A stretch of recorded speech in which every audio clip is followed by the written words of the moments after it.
오늘은 세상이 이기는 믿음 시리즈 마지막 시간으로 믿음으로 세상을 압도하기 위해서 꼭 필요한 두 가지를 한번 생각해 보도록 하겠습니다. 여러분, 우리는 살면서 예기치 않게 여러 가지 고난을 만나기도 합니다.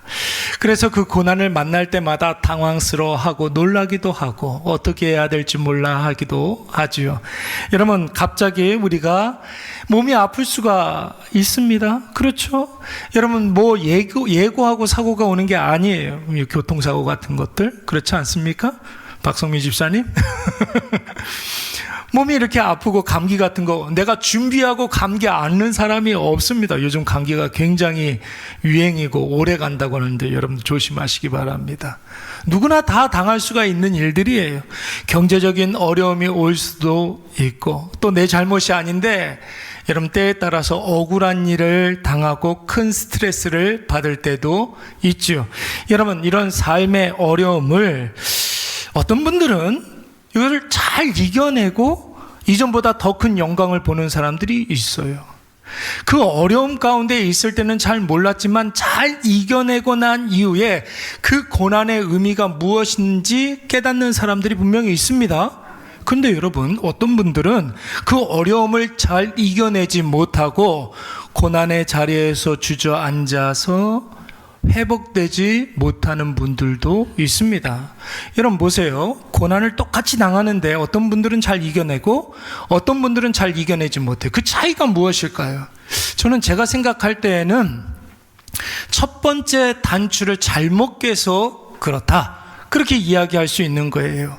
여러분, 고난을 대하는 우리의 첫 번째 단추, 첫 번째 자세, 여러분 그것이 무엇입니까? 자신에게 온 그 고난을 잘 해석하는 거예요. 자신에게 온 그 고난을 우리가 잘 해석하는 거예요. 그래야 자신을 지금 힘들게 하는 그 고난에 대해서 의미를 찾고 이겨내야 하는 이유를 발견하는 분들은, 여러분 고난 다 힘들죠. 어렵죠. 여러분 고통스럽죠. 그런데 힘들기는 하지만 그래도 그 고난을 잘 참고 인내하여서 나중에 이전보다 더 멋진 인생을 사시는 분들이 있습니다. 그런데 자신에게 찾아온 이 고난을 영원한 것으로 여기고 끝나지 않을 고난으로 여기고 마음부터 낙심하고 될 대로 되라는 식으로 사는 분들은 결국 그 고난 앞에서 주저앉아가지고 그걸로 인생을 포기하고 끝내버리는 그런 분들도 있다라는 것이, 여러분 우리가 다 믿음으로 이 세상을 이기고 여러분 승리하는 삶을 살아야 될 줄로 믿습니다. 우리가 믿음으로 이 세상을 이기고 승리하는 삶을 살아야 할 터인데, 여러분 예수 믿는 믿음으로 승리하기 위해서 꼭 필요한 것이 있다면 그것은 바로 내 삶에서 일어나고 있는 일들을 잘 해석하는 거예요. 잘 풀어서 이 고난의 의미, 고난이 아니더라 할지라도, 좋은 일이 있다 할지라도, 어떤 일이 있다 할지라도 그 일들을 우리가 잘 해석해내는 것이 매우 중요한 거예요. 그래서 우리는 이렇게 이야기할 수 있습니다. 죄송하지만 한번 따라서 한번 해보시기 바랍니다. 믿음은 해석이다. 믿음은 해석하는 거예요. 믿음으로 나에게 주어진 모든 것들을 해석하는 것입니다. 내 앞에 펼쳐져 있는 모든 일들을 내 경험, 내 판단, 내 감정으로 해석하는 것이 아니라 믿음으로 바라보고 말씀으로 해석하고 하나님의 은혜의 원리로 풀어가는 거예요. 그러면 그때부터는 여러분 안 보이는 것이 보이게 될 줄로 믿습니다. 이거 한번 해보세요. 여러분, 내 앞에 있는 여러 가지 일들을 믿음의 눈으로 바라보고 말씀으로 해석하고 은혜의 원리로 풀어가면 그 전에는 안 보이던 것이 여러분 보이게 된다는 것이, 내 눈앞에 펼쳐지는 보이는 것만 보이는 것이 아니라 그 보이는 것 이면에 하나님께서 요소에 보물을 숨겨 놓은 것처럼 은혜의 요소를 막 숨겨 놓으셨단 말이에요. 그거 찾아가는 재미가 얼마나 재밌는지 몰라요, 여러분. 그래요, 여러분. 그냥 인간적인 눈으로 보면 학교에서 배우는 그 상식대로 보면 안 보여요, 그게. 여러분, 그러나 믿음으로 보면 보이게 되는 줄로 믿습니다. 우리가 주목하는 것은 보이는 것이 아니요 보이지 않는 것이니, 보이는 것은 잠깐이요 보이지 않는 것은 영원함이로다. 하나님 분명히 말씀하시지 않았습니까? 그거를 볼 줄 아는 사람이 세상 사는 삶맛을 느끼게 되는 거죠. 그게 중요한 거예요, 여러분. 이 일이 일어나는 그 시작과 이유가 보이는 거예요. 그리고 이 일을 풀어갈 수 있는 방법이 보여요. 방법이 보인다고요.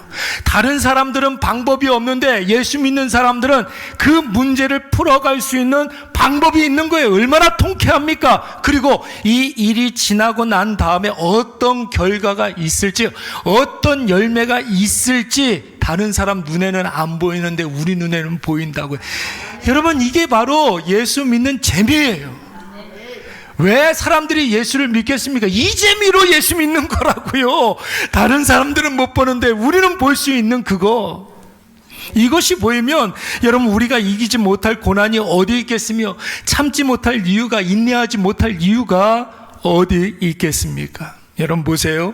오늘 우리가 읽었던 이 베드로 전후서, 베드로는 1세기 당시에 소아시아에 흩어져 지내는 예수 믿는 그리스도인들에게 여러분 이것을 유언으로 남기고 있습니다. 이제 곧 있으면 십자가에 매달려, 거꾸로 매달려 죽게 되어 있어요.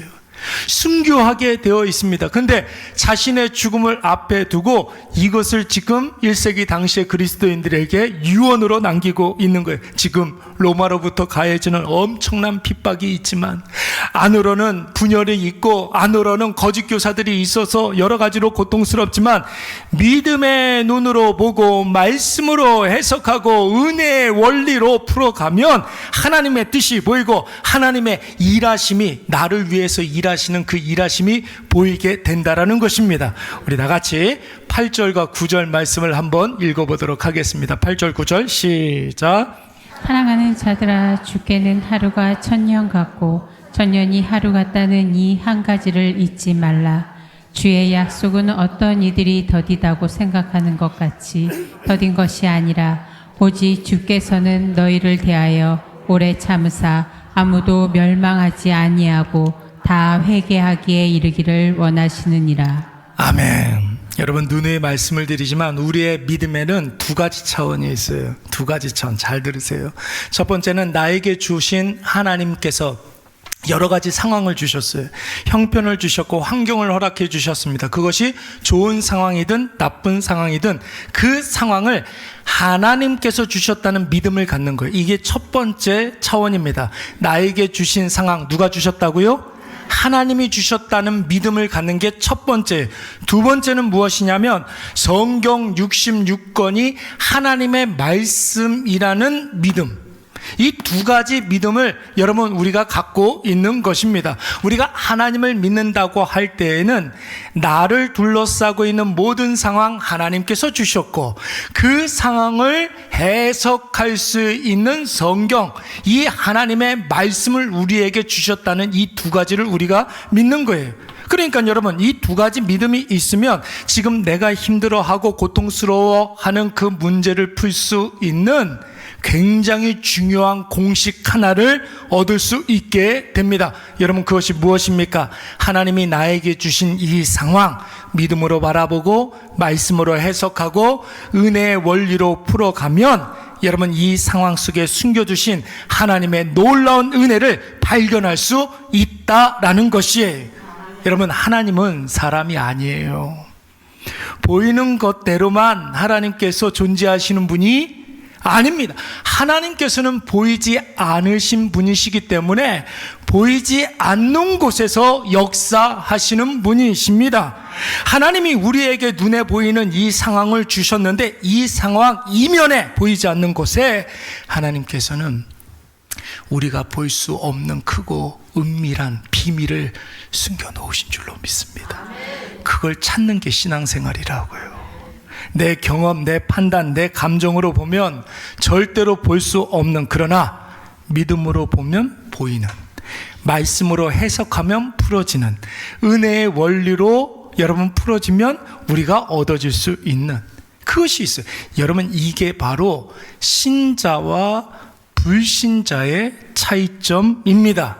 지금 내 앞에 있는 상황이 너무 힘들고 고통스러워, 왠지 시간이 더디 가는 것 같고 풀릴 기미가 전혀 보이지 않아서 여러분 많이 답답하십니까? 하나님이 그 상황 속에 숨겨놓으신 진짜 의미를 보지 못하고 있는 거예요. 믿음의 눈으로 보시고 말씀의 공식으로 해석해 보십시오. 하나님의 크고도 놀라운 은혜를 우리가 발견하게 될 줄로 믿습니다. 우리 사랑하는 자녀들이 그걸 볼 줄 모른단 말이에요. 그래서 여러분, 초등학교 5학년 때까지는 엄마가 데리고 가니까 교회 열심히 잘 다녀요. 근데 엄마들 속지 마세요. 아이들이 그것을 신앙으로 다닌다고 생각하면 안 되는 거예요. 엄마가 가자고 하니까 가는 거예요. 근데 초등학교 6학년쯤 되면은 엄마한테 반드시 그 얘기해요. 엄마, 나 왜 교회를 다녀야 되는지 모르겠어. 남들은 다 예수 안 믿어도 잘 먹고 잘 사는데 나는 왜 나만 아침에, 주일날 아침에 늦잠도 못 자고 그렇게 아침에 교회를 나가야 되는지 모르겠어. 나는 예수님 안 믿었으면 좋겠어. 이러는 날이 온다고요. 이거는 여러분 누구나 다 와요. 누구나 다 와요. 우리 하민이도 왔을 거야. 엄마한테 이야기하지 않아서 그러는 거지. 다 믿음이 좋은 아이들도 이거 다 온다고요. 여러분, 예수 믿는 유익을 느끼지 못해서 그런 거예요. 여태까지 엄마 따라서 교회 이렇게 나오면서 예수 믿는 것에 대한 다른 예수 믿지 않는 아이들이 느끼지 못하는 예수 믿기 때문에 나만 누리는 그 유익을 느끼지 못했기 때문에 그 소리를 하는 거예요. 맞아요, 틀려요? 맞아요, 여러분.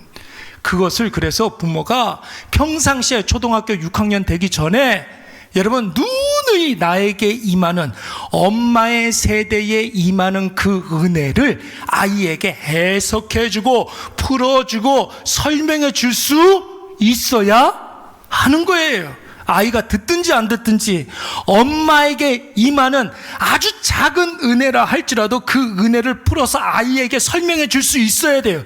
그 해석을 해줄 수 있어야 돼요. 그러면 이 아이가 한 고등학교 때쯤 이렇게 되면은 자기가 알아서 해석하는 게 훈련이 되어 있기 때문에 자기 삶에 일어나는 일들을 스스로 해석하게 됩니다. 그런데 제가 장담하건대 그 해석은 어른의 마음을 감동시켜 준다는 거죠.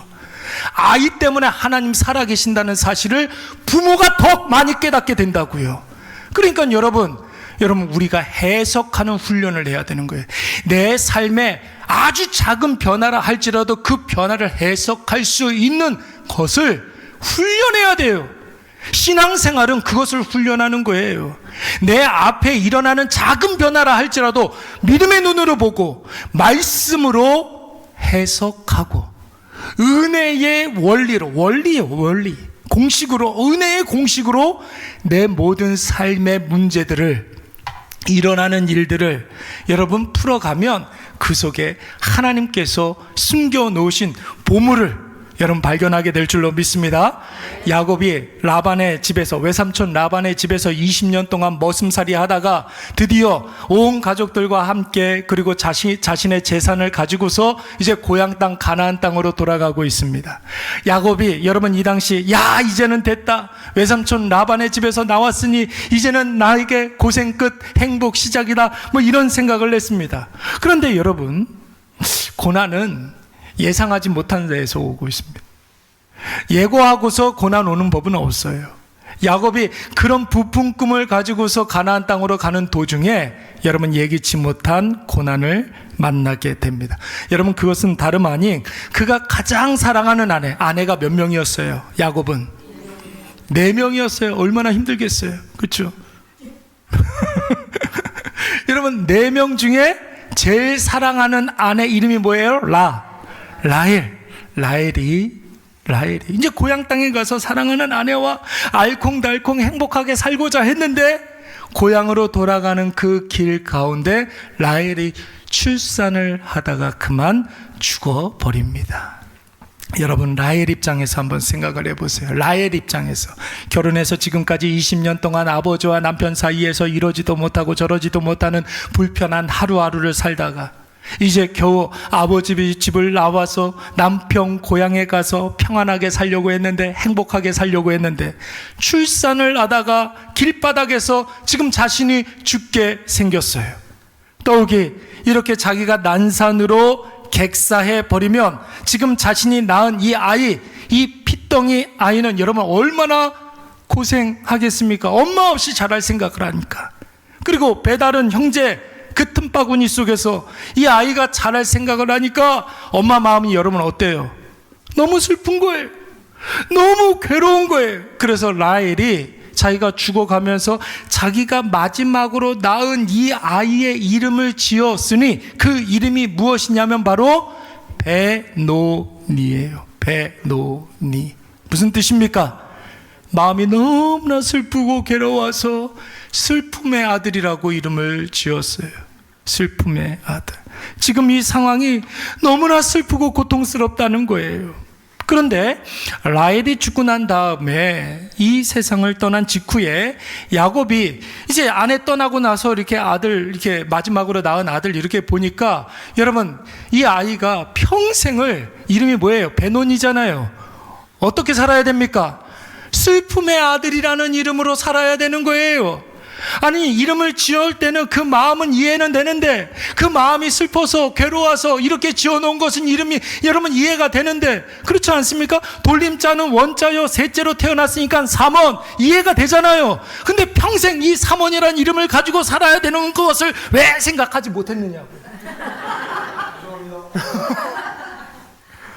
그렇잖아요. 이해는 되는데 평생 이 슬픔의 아들이라는 이름을 가지고 살아야 되는 거예요. 그래서 야곱이 그 직후에 이름을 바꿔줬으니 여러분, 몸만 바꿔줬어요. 자음은 그대로 놓고 뭐라고 썼습니까? 베냐민이라고 그랬어요. 무엇의 아들? 오른손의 아들이라는 뜻이에요. 오른손의 아들. 여러분, 성경의 오른손은 무슨 뜻이냐면 능력, 탁월, 권능, 힘, 이런 뜻이 있습니다. 여러분, 누구의 오른손이겠습니까? 하나님의 오른손입니다. 그러니까 이 아이는 앞으로 하나님의 능력으로 살아갈 아이라는 것이죠. 어떤 일이 있어도 하나님의 권능이 이 아이를 지켜줄 것이다라는 여러분 믿음의 고백인 줄로 믿습니다. 보세요. 똑같은 상황이잖아요. 엄마가 죽고 엄마 없이 이 아이가 자라는 그 상황이에요. 그런데 똑같은 상황인데 라헬은 어떻게 바라봤습니까? 너무나 슬프다는 거. 슬프죠. 눈에 보이는 것은 슬프죠. 슬픔의 아들이었는데 여러분, 똑같은 상황을 바라보는 야곱은 어떻게 봤습니까? 오른손의 아들, 하나님의 권능을 본 거예요. 하나님의 권능을 봤다고요. 똑같은 상황인데 라헬은 슬픔을 봤지만 야곱은 하나님의 능력을 봤다라는 것입니다. 지금 여러분이 힘들어하는 그 상황, 내 관점이 아니라 하나님의 관점으로 보시기 바랍니다. 믿음의 관점으로 보라는 거예요. 어떤 상황이든 내 경험, 내 판단, 내 감정으로 대하지 마시고 하나님의 말씀으로 내 상황을 해석하시기 바랍니다. 그러면 나를 죽이는 요소로 인하여서 불평하고 원망하는 것이 아니라, 그렇죠? 내 삶에는 여러분 좋은 요소도 있고 안 좋은 요소도 있단 말이에요. 근데 인간들은 항상 안 좋은 요소만 보면서 근심하고 걱정하고 두려워하면서 무서워하면서 결국은 불평하고 원망해. 여러분, 불평하고 원망하면 그 불평 때문에 손해보는 사람 있어요, 없어요? 없어요. 여러분, 누구만 손해예요? 자기 자신만 손해. 그래서 자기 죽이는 요소라는 거예요, 그게. 그러나 믿음으로 보고 말씀으로 해석하면 아무리 악한 상황이라 할지라도 그것에 은혜의 요소를 발견하게 될 줄로 믿습니다. 나를 살리는 요소가 있다라는 것이에요. 나를 살리는 요소가 있다라는 거예요. 그것이 너무나 힘든데 나중에 알고 보니까 그것 때문에 구원을 받는 일들이 일어난다라는 것입니다. 자, 그런데 여러분, 여기에서 우리가 한 가지 더 묵상해 봐야 할 것은 나에게 주어진 상황을 여러분 믿음의 관점으로 보고 말씀으로 해석을 하고 성령의 인도하심으로 풀어가는 것, 여러분 그렇게 해야 되는 거 우리가 잘 아는데 그게 잘 되지가 않아요. 그게 잘 안 된다고요. 그게 훈련이 안 돼 있으면 여러분 그게 힘들어요, 여러분. 그러니까 나도 훈련해야 되고 우리 가족 모두가 믿음의 눈으로 보고 말씀으로 해석하는 것을 훈련해야 하는 것입니다. 자, 왜 그것이 힘드냐면 오늘 본문에서는 그렇게 살아야 하는데 그렇게 살지 못하는 그 이유를 이렇게 이야기하고 있습니다. 우리 10절부터 12절까지의 말씀 조금 길지만 다 같이 한번 읽어보도록 하겠습니다. 시작. 그러나 주의 날이 도둑같이 오리니 그날에는 하늘이 큰 소리가 떠나가고 물질이 뜨거운 불에 풀어지고 땅과 그 중에 있는 모든 일이 드러나리로다. 이 모든 것이 이렇게 풀어지리니 너희가 어떠한 사람이 되어야 마땅하냐. 거룩한 행실과 경건함으로 하나님의 날이 임하기를 바라보고 간절히 사모하라. 그 날에 하늘이 불에 타서 풀어지고 물질이 뜨거운 불에 녹아지려니와. 아멘. 좀 이렇게 복잡한 말씀 같아 보이지만 여러분 내용은 굉장히 간단합니다. 이 세상에 여러분 중요하다 생각하는 그것 우리 다 있는데 주님의 날이 임하면 그거 다 없어지고 사라진다는 거예요. 여러분들이 중요하다 생각하고 자기 목숨처럼 생각하는 그거 있잖아요. 주님의 때가 되면 온데간데 다 없이 다 사라져버리고 아무것도 남지 않는다라는 것을 의미하는 것입니다. 여러분 보세요. 10절부터 11절, 12절 우리 방금 전에 읽었던 말씀인데 이 말씀에서 같은 단어가 계속해서 반복해서 나오고 있습니다. 여러분 한번 찾아보세요. 어떤 단어가 나오는지 어떤 표현이 나옵니까? 여러분 10절 말씀에 보면 물질이 뜨거운 불에 어떻게 된다고 그랬어요? 풀어지고 그랬어요. 뜨거운 불에 풀어진다는 말은 뭘 말하는 거예요? 없어진다는 거예요. 다 타버린다는 것을 말하는 거예요. 또 11절 말씀에서는 뭐라고 그랬습니까? 이 모든 것이 이렇게 풀어지리니 풀어진다, 없어진다, 사라진다, 소멸한다 이런 뜻이란 말이에요. 여러분 12절 말씀에 조금 더 구체적으로 나오는데 하늘이 불에 타서 하늘도 다 불에 타서 없어진대요. 지금 우리가 하늘을 이게 영원할 것 같은데 이 하늘도 불에 타서 다 없어진대요. 그리고 물질이 여러분들이 중요하다 생각하는 세속에 속한 그 모든 것들이 뜨거운 불에 어떻게 진다고요? 녹아진다, 없어진다. 여러분들이 그렇게 중요하게 생각하는 이 몸뚱아리 없어진다는 거예요. 여러분들이 그렇게 소중하게 생각하는 여러 가지 돈, 물질, 뭐 여러 가지 것들, 인간관계, 명예, 이 사람들의 인기, 여러분 그거 주님의 날이 오면 다 사라진다라는 거예요. 언제 그렇다는 것입니까? 10절 말씀에 주의 날이 오면, 12절 말씀에 하나님의 날에, 그날에 이제 곧 올 심판의 날을 의미하는 것이죠. 여러분 우리가 심판의 날 하면은 주께서 재림하는 날이라고 생각하지 않습니까? 맞아요 여러분. 주님 다시 오는 그 날에 우리가 생명처럼 붙잡고 있는 모든 것들 다 먼지같이, 아니 먼지보다도 더 작게 아무것도 남지 않게 사라지는 거예요. 그리고 그때 중요한 것만 남게 되는 거예요. 중요한 것만 남게 돼요. 중요한 게 뭐예요? 금보다도 귀한 거, 믿음만 남는 거예요. 모든 것이 다 사라지는데, 모든 것이 다 사라지는데 그때 뭐만 남는다고요? 믿음만 남는 거예요. 그 믿음 가지고 하나님께서 판단하는 거예요. 지금 믿음이 없는 사람들은 주님 오시는 그날에 다 사라지는데 믿음이 있어요, 없어요? 믿음이 없으니까 너는 지옥불로. 근데 모든 것이 다 사라지고 난 다음에 금보다도 더 귀한 믿음이 남으면 그거 가지고 판단하는 거예요. 그때 가가지고 아우 목사님이 아니라 예수님, 아우 예수님 나는 이렇게 잘생겼는데, 아니 그거 중요한 게 아니잖아. 아유 예수님 나는 이렇게 착한 일 많이 했는데 그거 누가 중요하다고 그랬어? 그거 다 사라진다고요. 야 예수님 저는 뭐 다른 사람 이렇게 많이 도와줬는데, 이렇게 많이 노력했는데, 이렇게 많이 최선을 다했는데 그거 누가 중요하다고 그랬어? 그거 아무짝에도 소용없는 거라고 그랬잖아. 믿음만 가지고 나오라는 거예요. 그런데 불신자들은 뭐가 없어요? 믿음이 없다고요. 믿음이. 그 믿음이 없으니까 그 믿음을 가지고 판단할 저기가 없는 거예요. 조건이 없는 거예요. 그러니까 여러분 그때 가면은 모든 것들은 다 사라지고 오직 믿음만 남는 줄로 믿습니다. 그래서 여러분 믿음을 중요하게 이야기하는 거예요. 여러분 그날이 되면 내가 믿음으로 보지 않아도 다 보여요. 그냥 직관적으로 보인다고요. 그날이 되면 내가 말씀으로 해석하지 않아도 만약에 답안지 보는 것처럼 답이 딱 나온다고요.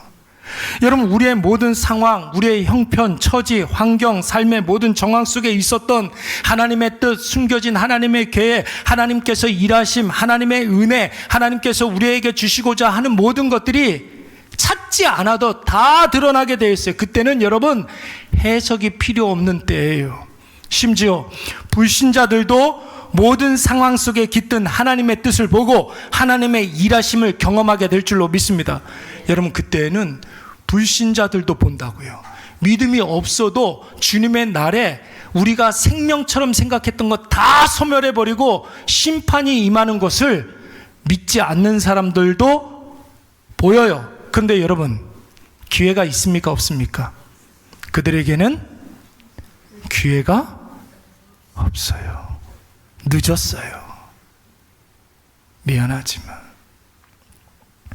이게 정말 확실한데, 진짜 이렇게 이루어질 것인데, 여러분, 문제는 뭐예요? 오늘날 많은 사람들이 주님의 심판의 날을, 주님의 재림의 날을 너무 먼 이야기로 생각한다라는 것이에요. 그날이 곧 온다는 사실을 믿으면서도 지금은 아니라고 생각을 해요. 주님 다시 오시는 날에 모든 것을 심판하신다는 사실을 우리가 잘 알면서도 그때가 오늘 내일은 아니라고 생각을 하는 거예요. 그래서 지금 내가 목숨처럼 생각하는 그 세속과 관련된 것을 여러 가지를 내려놓지 못하고 있는 거죠. 돈 내려놓지 못해요. 여러분들이 그렇게 생명처럼 생각하고 있는 그 재산, 돈, 여러분, 그거 10년 후에도 여러분들이 간직하고 있을까요? 누구 것이 되겠습니까? 그거 여러분들이 그렇게 중요하게 생각하는 과거 경력, 그거 의미가 있습니까? 젊음과 건강, 어느 날, 오늘은 우리가 건강하게 팔다리 사지박채, 여러분 건강하게 이렇게 마음대로 막 이렇게 움직여도 내일 건강한다는 그런 보장이 있습니까? 없습니까? 그거 없어요, 여러분. 그거 없어요. 우리 교회 왔었던 그 박유 형제 있었잖아요. 그렇죠? 그 사람도 여러분 얼마나 잘생겼어요. 얼마나 키가 큽니까? 그렇잖아요. 그런데 자기에게 그런 사고가 올 줄은 몰랐던 거예요. 그렇잖아요. 인간관계 그렇게 중요합니까? 사람의 마음 한순간에 돌아서요.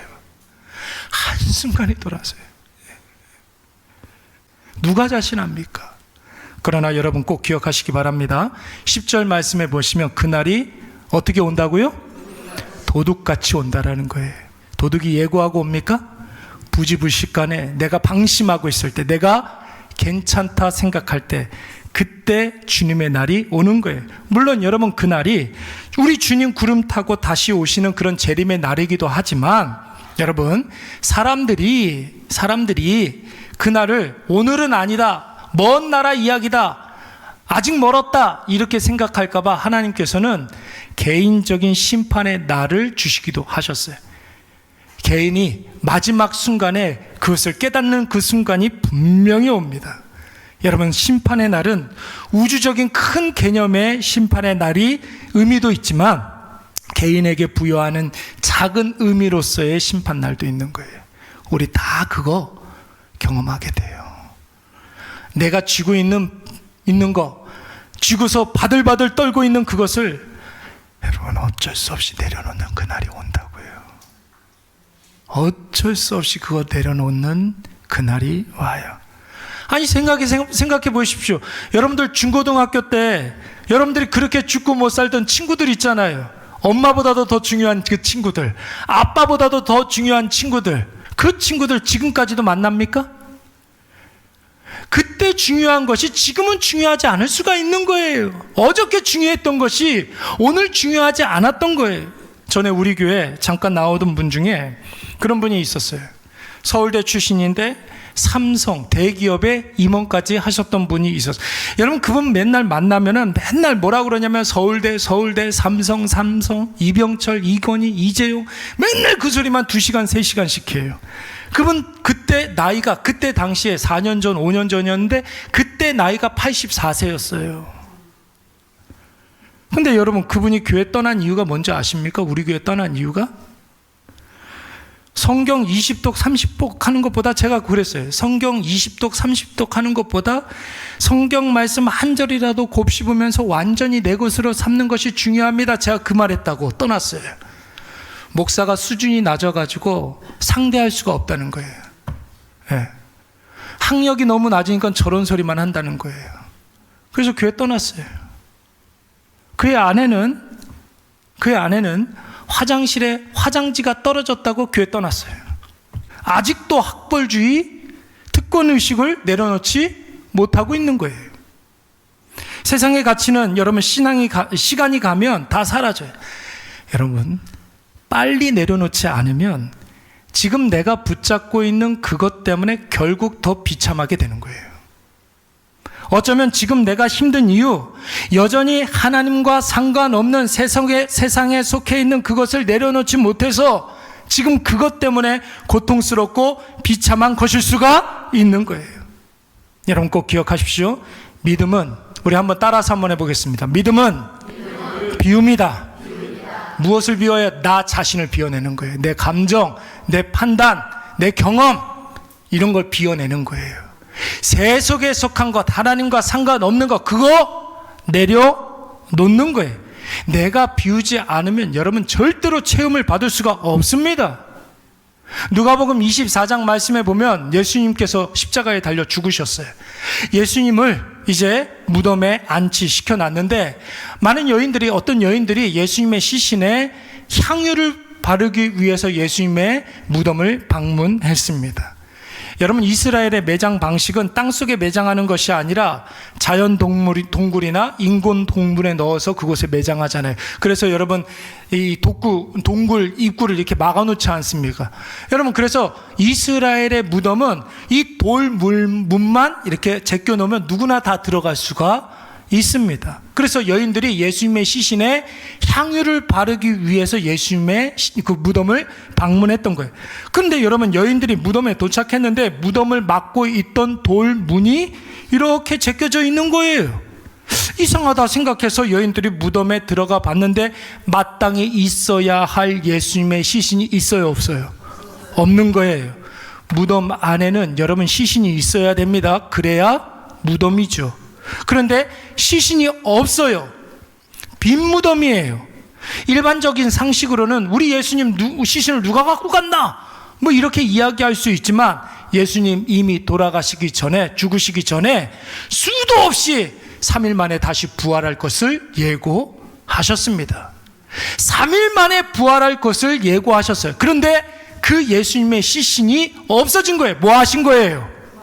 부활하신 거예요. 그러니까 여러분, 이 빈 무덤은, 비어있는 이 무덤은 예수님 부활의 증거가 되는 줄로 믿습니다. 무덤이 시신으로 가득해 있으면 사람들이 피해갑니다. 혐오스러운 것이에요.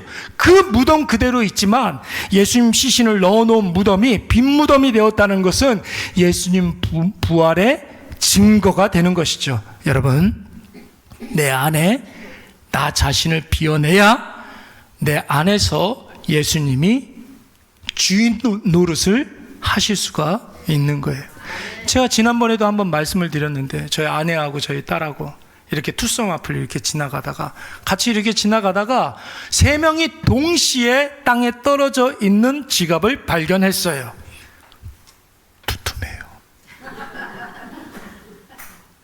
반사적으로 제가 그것을 주려고 했는데 저희 딸이 뭐라 그랬냐? 아빠, 잠깐 만지지 마. 그냥 가. 건들지 말고 그냥 가. 이거 지금 다 CCTV가 찍고 있어. 그러는 거예요. 여러분, 그 지갑 주인이 있는 지갑이에요? 주인이 없는 지갑이에요? 주인이 있는 지갑이에요. 제가 만짐과 동시에 점유율 이탈이 되는 거죠. 그렇죠? 주인이 있는 지갑 내가 주인 행사할 수 있습니까? 없습니까? 할 수 없어요. 내 인생 내가 주인인데 어떻게 주님이 내 인생의 주인 노릇을 할 수 있습니까? 내 인생 세상이 주인인데 어떻게 주님이 주인 노릇을 할 수 있습니까? 똑같은 이치인 거예요. 여러분, 세상이 주인 노릇하는 인생에게는, 내가 내 인생의 주인 노릇하는 인생에게는 절대 하나님의 은혜의 역사가 나타나지 않습니다. 은혜는 주세요. 은혜는 주시는데 그 은혜가 보이지 않아요. 은혜를 받으면서도 은혜를 받았다는 그 깨달음이 없어요. 얼마나 불쌍해요.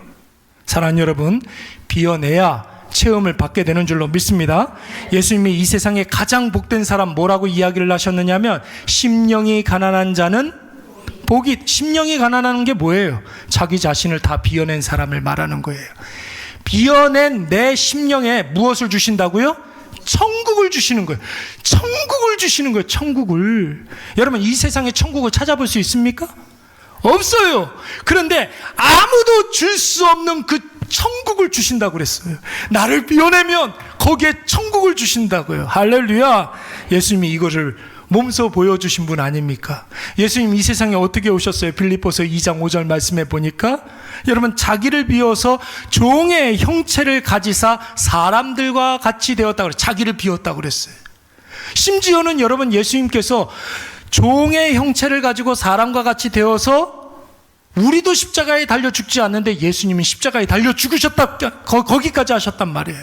자기를 비우고 또 비우고 계속 비우고, 나중에는 하나도 남김없이 비웠을 때 우리 하나님께서 그런 예수님에게 어떻게 하셨습니까? 우리 빌립보서 2장 9절부터 11절까지 말씀 우리 다 같이 한번 읽겠습니다. 이러므로 시작.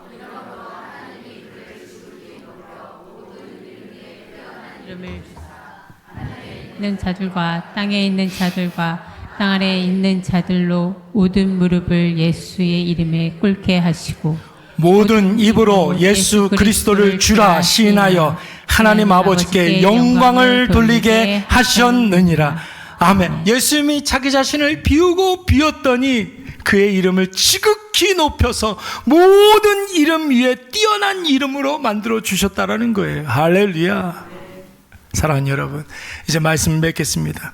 오늘 우리가 베드로 전후서를 마무리하고 있는데, 베드로 전후서는 간단해. 예수 믿으면 구원받고 영생을 얻고 참 자유가 주어진다. 예수 믿으면 세상이 줄 수 없는 그런 놀라운 은혜가 있다라는 거예요. 그러나 그것을 모르는 사람들에게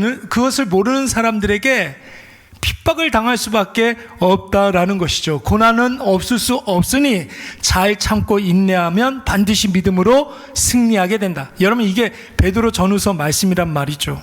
말은 너무 쉬운데 여러분, 그거 참 어렵게 느껴지지 않습니까? 두 가지만 잘하면 돼요. 오늘 우리가 묵상했던 거 두 가지 뭐예요? 첫 번째, 해석 잘해라. 믿음으로 관점으로 보고 말씀으로 해석하고 믿음의 원리로 풀어가면 풀어져요. 믿지 않는 친구들은 그게 안 되니까 여러분 답답해하는 거예요. 믿는 사람은 믿음의 눈으로 그것을 풀 수 있어요. 능력을 하나님께서 주십니다. 그리고 내 안에 나 자신과 그리고 세속에 있는 것을 비워내면 된다. 여러분, 이 두 가지를 가지고 우리의 모든 믿음의 경주를 감당하시기 바랍니다. 하나님께서 반드시 우리에게 승리를 허락해 주실 줄로 믿습니다. 우리 이 시간